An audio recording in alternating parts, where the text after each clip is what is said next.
हाँ जी, राधे राधे दोस्तों, कैसे हो? सब कुशल मंगल। तो देखिए, अभी हम तैयारी में लगे हैं राजस्थान के एनिमल अटेंडेंट यानी पशु परिचर की तैयारी में। उसके भी पेपर बी के, जिसमें 45 नंबर के क्वेश्चन आएंगे, सिर्फ और सिर्फ एनिमल हस्बेंड्री पशुपालन के। क्लियर? तो उसमें लगभग हम 20 से 22 टॉपिक्स को छोटे बड़ों को मिला करके पढ़ेंगे, जिसमें से जो हमने फर्स्ट टॉपिक उठाया था वो था कृत्रिम गर्भाधान, जिसे आर्टिफिशियल इंसेमिनेशन शॉर्ट में एआई बुलाते हैं, उसका। उसके हमने लगभग 3 लेक्चर्स रिलीज किए हैं। उन 3 लेक्चर्स को पढ़ने के बाद जो पेपर में आपको 4 से 5 क्वेश्चन देखने को मिलेंगे एआई के, उनमें से कोई भी गलत नहीं होगा, ये मैं श्योर हूँ और आपको गारंटी देता हूँ। पूरी की पूरी विधियाँ, मेथड्स, शब्दावली, सबको डायग्राम बना बना करके अच्छे से प्रैक्टिकली समझाने की कोशिश की है। जा करके एक बार देखिए, ठीक है। उसी सीरीज को आगे बढ़ाते हुए जो हमारा सेकंड टॉपिक है वो है बधियाकरण, कास्ट्रेशन। जैसा कि शब्द से, नाम से ही तय है, बधियाकरण का मतलब है कि या तो जहाँ से हमारा युग्मक बनता है, चाहे वो नर हो या मादा हो, या तो हम उसके प्राथमिक जननांग को चीरा लगा करके शल्य क्रिया करके निकाल दें, या तो हम वृषणों को निकाल दें, अगर हमें पुरुष का बधिया करना है। अगर मादा का करना है तो हम अंडाशय को निकाल दें, ओवेरी को निकाल दें, वो खुद बधिया हो जाएगा। या फिर अगर हम जननांग को नहीं निकाल देते हैं तो जहाँ से उस युग्मक का ट्रांसफर होता है, उस नली को, उस डक्ट को, उस नलिका को अवरुद्ध कर दें, अक्रियाशील कर दें। उससे क्या होगा? अगर वो संभोग करेंगे भी तो उन युग्मकों का, जनन युग्मकों का ट्रांसफर नहीं होगा, तो ना प्रेगनेंसी का खतरा ना कुछ। क्लियर? लेकिन पशु, जैसे कि हम ह्यूमंस में, मानवों में होता है, आपने नाम सुना होगा बासेक्टोमी, ट्यूबेक्टोमी।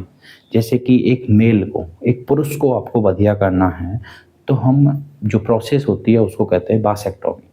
इसमें क्या करते हैं, जो कि हमारी बासा डिफरेंसिया होती है, ऐसी नली जो कि वृषणों से शुक्राणुओं को, स्पर्म को लेकर के मादा में रिलीज करती है सेशन के द्वारा। तो उस नली को हम काट करके, फोल्ड करके बांध देते हैं, तो वो संभोग करेंगे तो है, लेकिन उसके बाद जो उनके स्पर्म का ट्रांसफर है, वीर्य का ट्रांसफर है, वो नहीं होगा, उससे प्रेगनेंसी नहीं होगी। उसी प्रकार मादाओं में ट्यूबेक्टोमी होती है, उसमें क्या करते हैं, अंड वाहिनी को काट करके फोल्ड कर देते हैं और बांध देते हैं। इससे क्या होगा, जो महिलाओं में, जो फीमेल्स में उनका प्राथमिक जननांग होता है ओवेरी, अंडाशय, उसमें अंडाणुओं का निर्माण तो होगा जो कि हर महीने होता है, लेकिन उसका ट्रांसफर वहाँ नहीं होगा जहाँ पर जाकर के वो फर्टिलाइज होते हैं, यानी कि शुक्राणु और अंडाणु मिल करके बच्चे का निर्माण करते हैं, युग्मनज का निर्माण करते हैं, फर्टिलाइज होते हैं, वहाँ नहीं पहुँचेगा। तो सीधी सी बात है, चाहे फिर उस फीमेल में स्पर्म प्रवेश कर जाए, शुक्राणुओं का एंट्री हो जाए, उसके बावजूद भी प्रेगनेंसी नहीं हो। तो आपके बधियाकरण का मतलब समझा होगा कि नसबंदी क्या है या बधियाकरण क्या है।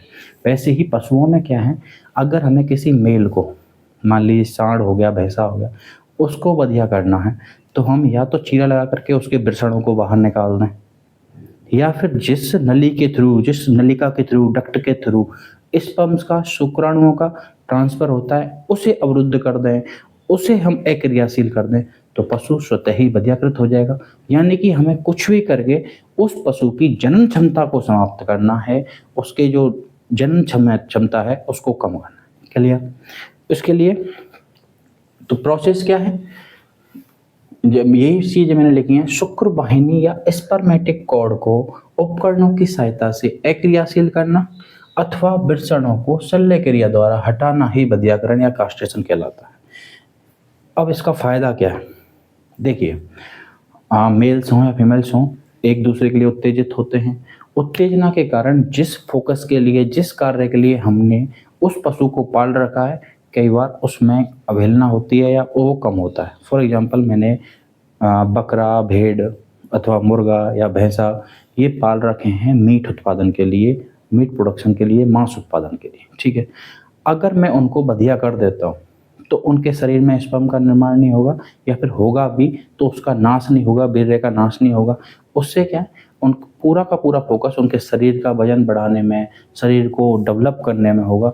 उससे शरीर विकास होगा तो सीधी सी बात है, मीट की क्वालिटी, मीट की मात्रा, मांस का जो गुणवत्ता है उसमें भी वृद्धि होगी और उसकी मात्रा में भी वृद्धि होगी। इसीलिए आपने देखा भी होगा, जिन बैल या सांड का बधिया हो जाता है वो शरीर में हष्ट-पुष्ट या ढील ढाल वाले होते हैं। क्लियर।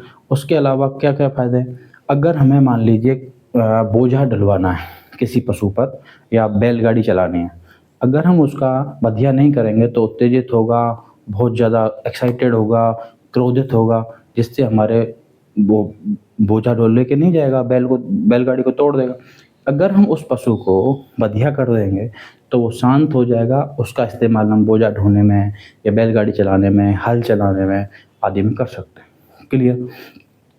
उसके भी जैसे कि एग्जांपल नॉर्मली जो हमारे देखा जाता है, घोड़ा है कितना एक्साइटेड होता है, उत्तेजित होता है, उछलता है, कूदता है, नाचता है।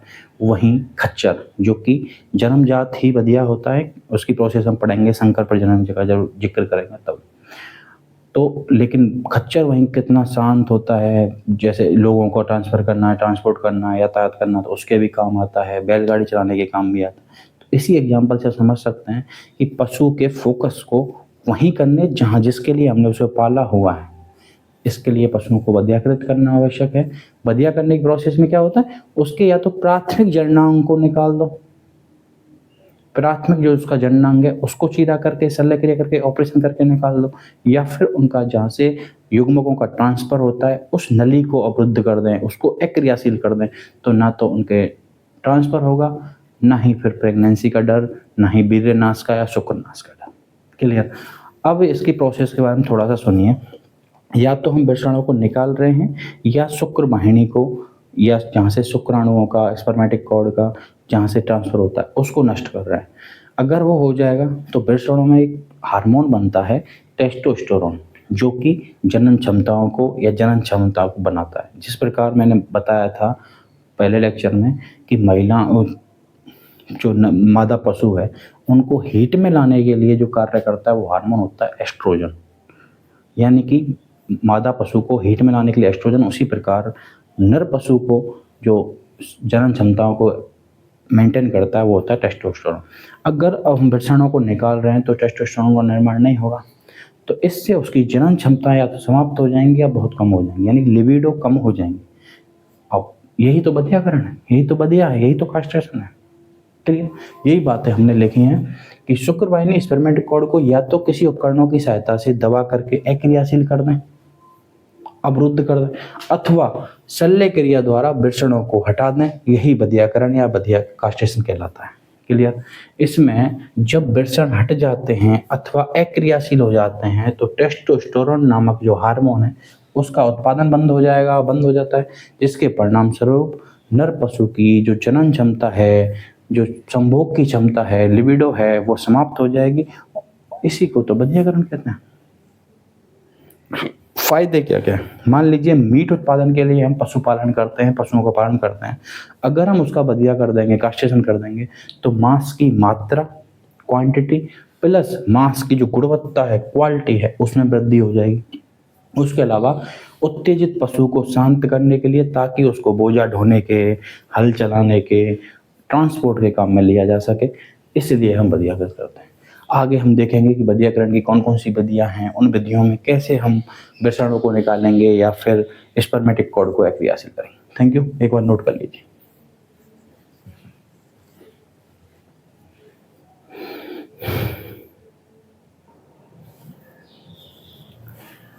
तो अभी हमने बधियाकरण का, कास्ट्रेशन का जो इंट्रो है, परिचय है, वो देखा कैसे होता है, क्यों होता है, कैसे आवश्यक है, क्या लाभ है, क्या फायदे हैं। तो अभी हम देखेंगे कि कास्ट्रेशन की या बधियाकरण की विधियां कौन कौन सी। तो मोटी मोटी दो विधियां हैं, एक जैसे ओपन मेथड और दूसरा क्लोज मेथड। ओपन मेथड में क्या होगा, खुली विधि में क्या होगा कि उसमें हम देखेंगे कि सिंपली चीरा लगा करके सर्जरी करके वृषणों को, अगर हमें मेल को करना है और फीमेल को करना है तो ओवेरी को, अंडाशय को बाहर निकाल दें। क्लियर। और वहीं बंद विधि में क्या होगा, क्लोज मेथड में क्या होगा, ये दो प्रकार से करेंगे, जिसमें पहला होगा बर्डी जो कास्ट्रेटर द्वारा, यानी कि एक सड़ियासी टाइप में होती है, उसका इस्तेमाल करते हैं, पूरे डिटेल में देखेंगे क्या होता है। दूसरा रबड़ के छलनों द्वारा, अब हम इन विधियों को एक एक करके पूरी डिटेल में पढ़ेंगे। उसके बाद जानेंगे किस पशु को कितनी उम्र तक बधिया करना सही है, किस विधि के द्वारा कितनी उम्र तक बधियाकरण हम कर सकते हैं जो उचित रहेगा। उसके अलावा उसके बधिया को क्या कहते हैं। मान लीजिए हमने गाय के मेल को यानी कि सांड को अगर बधिया किया है, कास्ट्रेटर किया है उसको, तो उसके बधिया होने के बाद उसको क्या बुलाएंगे, उसका नया नाम क्या होगा। क्लियर। तो वो सब जानेंगे, एक एक विधि को उठाएंगे और क्लियर करेंगे।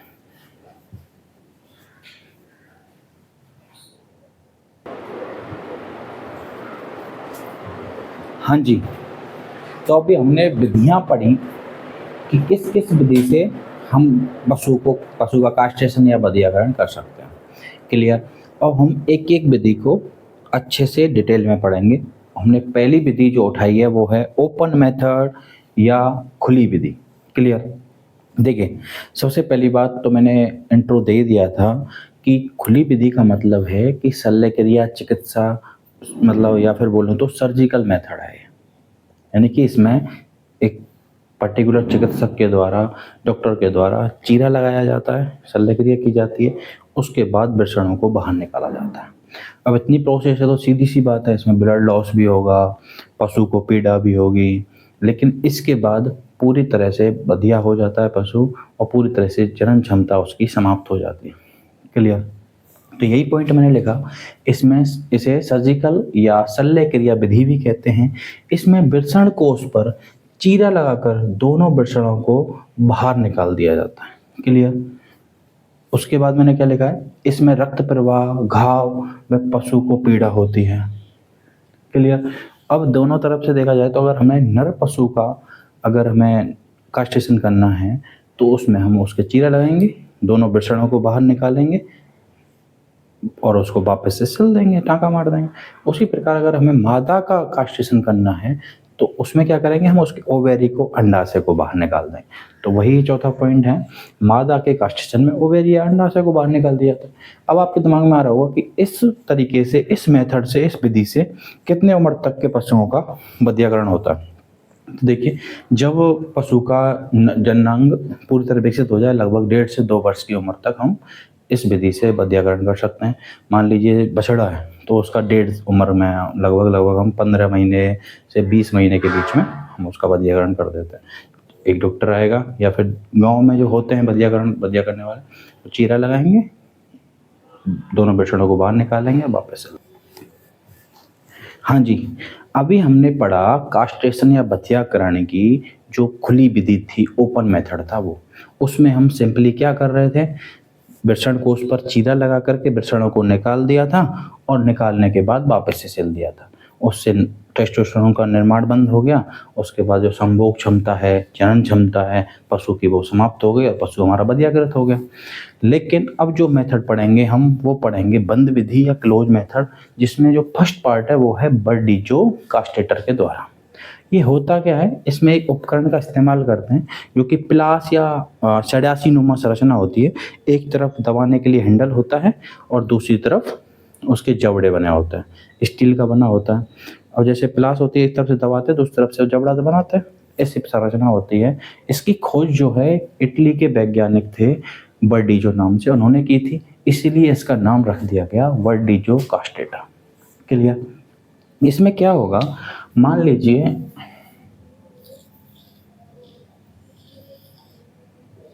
ये वृषण है, इन वृषणों से निकल रही होंगी स्पर्मेटिक कॉर्ड। स्पर्मेटिक कॉर्ड मतलब शुक्र नलिकाएं, ऐसी नलिकाएं जो कि इन्हीं के थ्रू वृषणों के लिए रक्त आपूर्ति यानी कि ब्लड सर्कुलेशन, उसका पोषण, न्यूट्रिशन इन्हीं के द्वारा आता है। यानी कि वृषणों में जो उनकी उपबच्चा होगा उसके लिए उनका रक्त, ब्लड, पोषण सब कुछ इन्हीं नलिकाओं के द्वारा आता है। उसके अलावा जो इन वृषणों में बनने वाला शुक्राणु हैं, स्पर्म है, उनका ट्रांसफर भी इसी नली के द्वारा होता है। तो उस कास्ट्रेटर से हम इस स्पर्मेटिक कॉर्ड को दबाएंगे, किसी पॉइंट से दबा के रखा, इससे ये अवरोधित हो गई, डैमेज हो गई। इसी प्रकार दूसरी वाली जो स्पर्मेटिक कॉर्ड है उसको दबा के रखेंगे, उससे वो भी डैमेज हो जाएगी। जब वो स्पर्मेटिक कॉर्ड डैमेज हो जाएगी, अवरोधित हो जाएगी, अक्रियाशील हो जाएगी, तो इससे वृषणों को जो मिलने वाला रक्त है, पोषण है, वो बंद हो जाएगा। और जब वृषणों को ना रक्त मिलेगा ना पोषण, तो कुछ दिनों के बाद वो स्वतः ही सूख जाएंगे। इससे ही अपने आप पशु हमारा वध्यकृत हो जाएगा। क्लियर? ये 2 प्रकार के होते हैं। एक को हम बोलते हैं बेबी बर्डे, जिसके द्वारा हम छोटे जानवर जैसे कि भेड़ हो गई, बकरी हो गई, उनका वध्यकरण या कास्ट्रेशन करते हैं। उसके अलावा एक होता है कैटल बर्डे, जिसके द्वारा हम बड़े जानवर जैसे कि गाय, भैंस आदि का वध्यकरण करते हैं, कार्टेशन करते हैं। ठीक है जी। इसके अलावा इसमें जो मेन विधि है, मान लीजिए मैंने इसको दबा के रखा तो हमारी जो स्पर्मेटिक कॉर्ड थी वो डैमेज हो गई। अब ना तो इसमें पोषण आ रहा है, ना रक्त आ रहा है, ना ही वृषण में बने हुए स्पर्म्स शुक्राणु बाहर निकल रहा है, डैमेज हो गई। उसके बाद सिंपल इस पे टिंचर या आयोडीन लगा करके छोड़ देंगे, हो गया वध्यकरण। ये सबसे पॉपुलर विधि है। इसमें ना तो रक्त का ह्रास होता है, ना पशु को बहुत ज़्यादा पीड़ा होती है। सिंपल सा छोटा सा मेथड।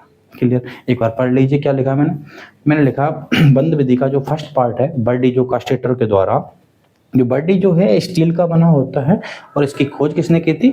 इटली के एक साइंटिस्ट थे बर्डी जो नाम से। ये सबसे प्रचलित व रक्त विहीन विधि है। इसमें पशु को गिरा करके नियंत्रित करके उसकी स्पर्मेटिक कॉर्ड, शुक्र वाहिनी को बर्डी जो के जबड़े के द्वारा जो है दबा करके अवरोधित कर देंगे और उस पर टिंचर आयोडीन लगा देते हैं। इससे वृषणों में जो रक्त और पोषण की आपूर्ति है वो बंद हो जाती है और कुछ दिनों के बाद वृषण सूख जाते हैं। ये विधि जो है सबसे उपयुक्त है। इसमें ना तो ब्लड लॉस हो रहा है, ना जानवर को ज़्यादा पीड़ा हो रही है। उसके अलावा इस विधि से हम लगभग 6 माह तक के नर पशु को, यानी कि मान लीजिए बछड़ा है तो उसकी जब हम कास्ट्रेशन करेंगे, वध्यकरण करेंगे, तो उसकी 6 महीने तक की उम्र तक हम कास्ट्रेशन कर सकते हैं। क्लियर? ये 2 प्रकार का होता है जो मैं बता चुका हूँ। एक बार इनको नोट कर लीजिए, फिर हम सेकंड मेथड पढ़ेंगे रबड़ की छल्लों।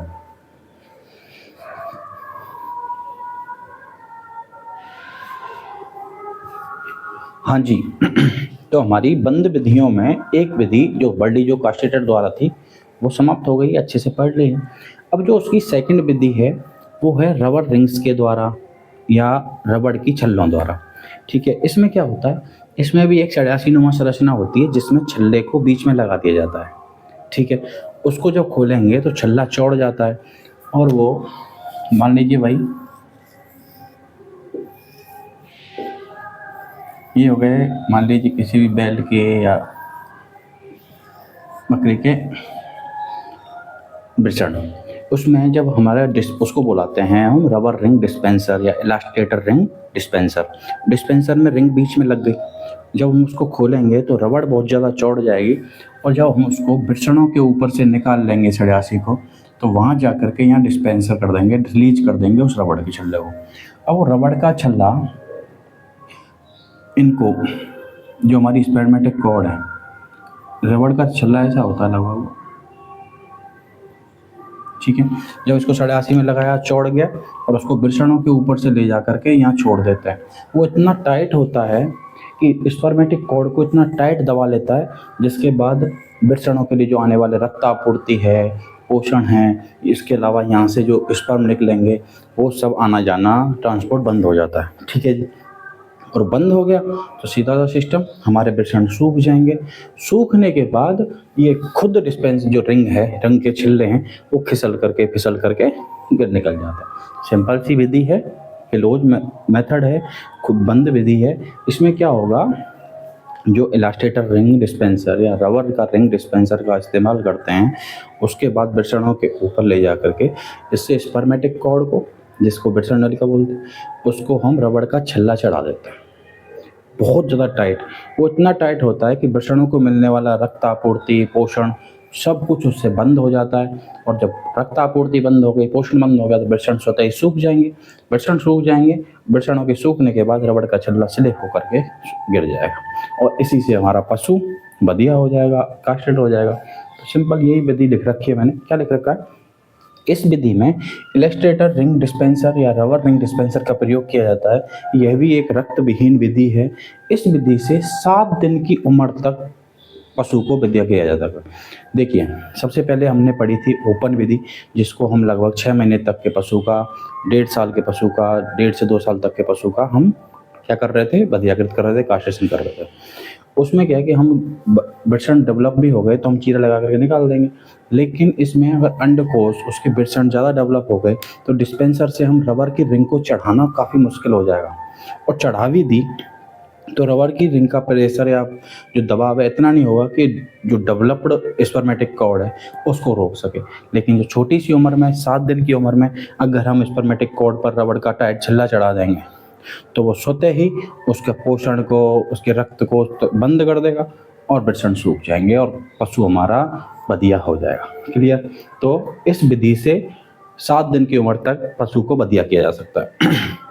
इस विधि में अंडकोश के स्पर्मेटिक कॉर्ड के ऊपर टाइट छल्ला चढ़ा दिया जाता है और उस रबर रिंग के प्रेशर से, दबाव से वृषणों को रक्त व पोषण की आपूर्ति बंद हो जाती है और अंत में वृषण जब सूख जाएंगे तो छल्ला स्लिप होकर के गिर जाता है। विधि मैंने बताई थी। इसमें एक डिस्पेंसर होता है, उसको वृषणों से होकर के गुजार करके स्पर्मेटिक कॉर्ड पर रिलीज कर देंगे। वो छल्ला स्पर्मेटिक कॉर्ड को इतना टाइट दबा लेगा कि उसकी रक्त आपूर्ति बंद हो जाएगी। क्लियर? इस मेथड को नोट कर लीजिएगा। लेकिन इससे आगे जब हम पढ़ेंगे, लगभग 6-7 जानवरों को पढ़ेंगे कि किस उम्र में या किस बेस्ट जो टाइम है कास्ट्रेशन का, बधियाकरण का, वो क्या है, और जब वो पशु बधिया हो जाएगा तब उसको हम क्या बुलाएंगे। यानी कि अगर हमने बैल को बधिया कर दिया तो उसका क्या नाम हो जाएगा, भेड़ को अगर बधिया कर दिया तो उसका क्या नाम हो जाएगा। बाई चांस सवाल आ जाता है कि स्टीर किसे कहते हैं, या फिर वो पूछ लें कि अगर हमने किसी बकरी के, मेल बकरी को बकरा बोले हैं, अगर हम उसको बधिया कर दिया है, कास्ट्रेट कर दिया है, तो उसका नाम क्या होगा, उसको क्या कहें। क्लियर? उसको हम एक टेबल बनाएंगे और पढ़ेंगे। तब तक आप इसका स्क्रीनशॉट।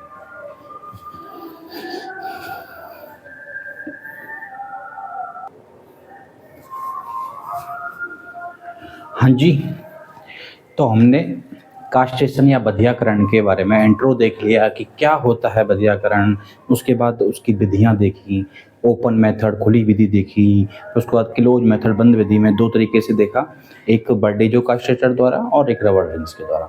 अब हम देखेंगे कि विभिन्न पशुओं में किस उम्र में कास्ट्रेशन करना चाहिए, बधियाकृत करना चाहिए, उसके अलावा बधिया होने के बाद उसको क्या कहेंगे, उसके अलावा उसको किस प्राप्ति से लिए, किस फोकस के लिए, किस बेनिफिट के लिए उसके हम बधियाकृत कर रहे हैं, किस काम के लिए उसको हम कास्ट्रेशन कर रहे हैं। Clear?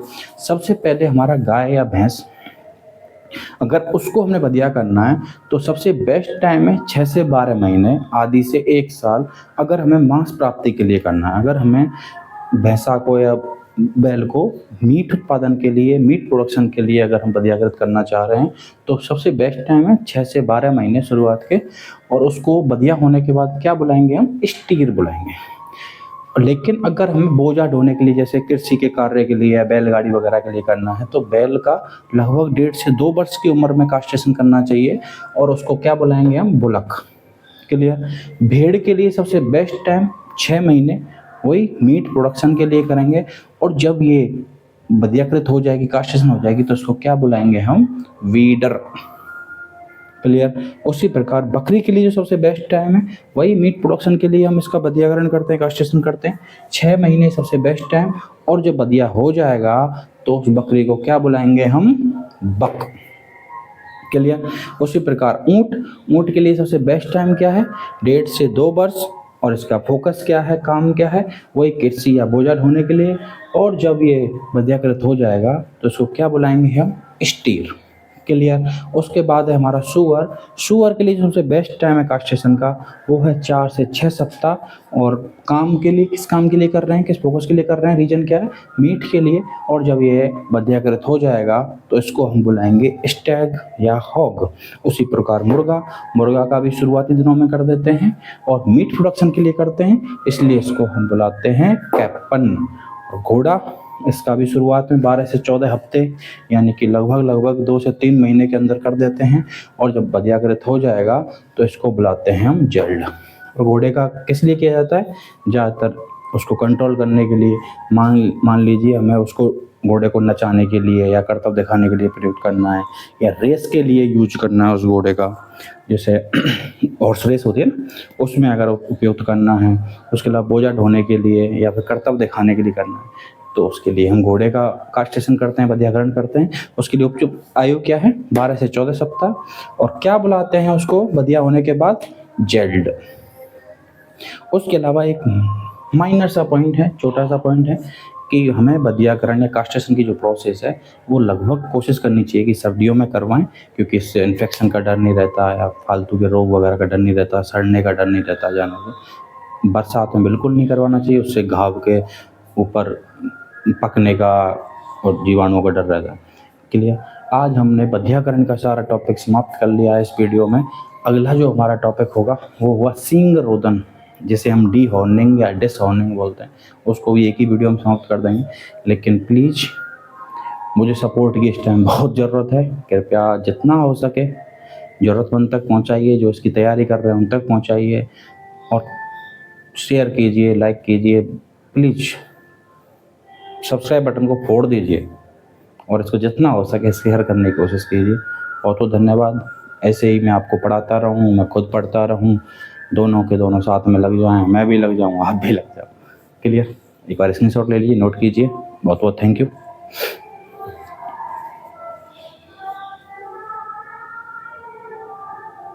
Subscribe now and press the bell icon.